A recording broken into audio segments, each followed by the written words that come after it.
Hello everyone, this is a model number 689 IoT based gum massager. First we will see the hardware part. Here is the ESP32 OLED display switch. Here is the battery and the battery charger circuit. The use of the project is gum massager controlled by the IoT platform. So here is the IoT platform.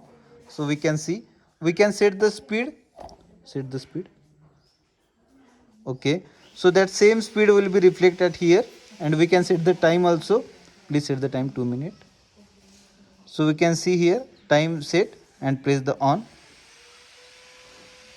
So we can see here the vibration has begun, and the same vibration is reflecting on that brush, and timer is here also on.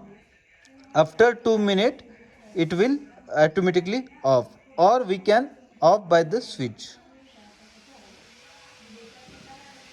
Now it's off. So LED indication is for the off, on, and if 30 seconds remaining, then the yellow LED will be glow. So that's the project. Thank you.